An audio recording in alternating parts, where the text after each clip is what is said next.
మరొక breaking news చూస్తున్నాం. నకిలీ పత్రాలతో హైదరాబాద్ లోని గండిపేటలో 1500 కోట్ల విలువైన భూమి కబ్జాకు వైసీపీ మాజీ ఎమ్మెల్యే బొల్లా బ్రహ్మనాయుడు సహా కొందరు యత్నించారని షేరిలింగంపల్లి డీసీపీ శ్రీనివాస్ తెలిపారు. గండిపేట తహసీల్దార్ ఫిర్యాదుతో ఈ విషయం వెలుగులోకి వచ్చిందన్నారు. డీసీపీ మీడియా సమావేశం నిర్వహించి వివరాలను వెల్లడించారు. గండిపేట సర్వే నెంబర్ 18లో భూమి కబ్జాకు నకిలీ జీవోలు సృష్టించినట్లు గుర్తించామని డీసీపీ శ్రీనివాస్ తెలిపారు. నకిలీ పత్రాలు తయారు చేసిన నిమ్మల రాజేష్ గౌడ్, వేణుగోపాల్, సాయి కిరణ్లను అరెస్టు చేశామన్నారు.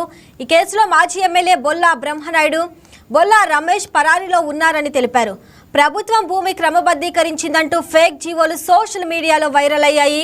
తహసీల్దార్ ఫిర్యాదుతో విచారణ చేపట్టామన్నారు.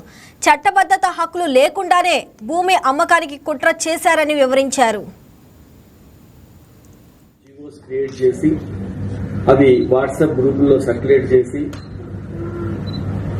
కోర్టుల్ని తర్వాత రెవెన్యూ అఫీషియల్స్ ని కూడా తప్పుదావ పెట్టించి రియల్ ఎస్టేట్ మార్కెట్ లో దీన్ని మిస్లీడ్ చేస్తూ ఒక డబ్బులు సంపాదించాలనే కుట్రని నార్సింగి పోలీసులు, cyber crime and EOW teams కలిసి క్రాక్ చేయడం జరిగింది. విషయాల్లోకి వస్తే గండిపేటలో సర్వే నెంబర్ 18లో 104 ఎకరాల 25 గుంటల ప్రభుత్వ భూమి ఉంది. ఇది ప్రభుత్వ రికార్డులలో కాస్రపాణి అంటే 1954 నుంచి కూడా ప్రభుత్వ భూమిగానే అది రికార్డులలో ఉంటూ వస్తుంది.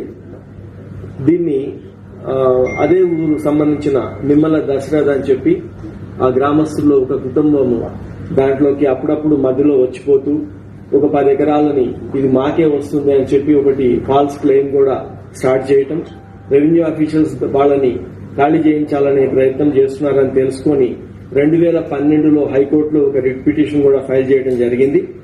ఆ రిట్ పిటిషన్ పెండింగ్ ఉన్నప్పుడే ఈ నిమ్మల ఫ్యామిలీ సంబంధించిన వాళ్ళు రుద్రరాజు, రామకృష్ణరాజు అని చెప్పి ఒక వ్యక్తికి అగ్రిమెంట్ చేయటం, ఆ వ్యక్తి దాన్ని ఫాలో అప్ చేస్తూ ఒక సునీల్ అనే ఒక వ్యక్తిని విజయవాడ నుంచి తీసుకొచ్చి ఆ భూమిలో ఒక రూమ్ కట్టించి అక్కడ పెట్టడం జరిగింది. ఇదిలా ఉంటే 2 సంవత్సరాల నుంచి ఆ రాజుకి అర్థమైంది ఇది గవర్నమెంట్ భూమి అని. అతను వదిలేసుకొని ఈ సునీల్ కాల్ చేసినా ఎవరు చేసినా కూడా రెస్పాండ్ కాలేదు. అప్పుడు నిమ్మల ఫ్యామిలీని ఆ సునీల్ దాంట్లో కంటిన్యూ చేస్తా వచ్చారు. వెరీ రీసెంట్లీ అంటే 6/10/2025 లాస్ట్ ఇయర్ అక్టోబర్లో ఆ రిట్ పిటిషన్ ని హైకోర్టు కొట్టివేస్తూ అది ప్రభుత్వ భూమిగానే పరిగణించింది.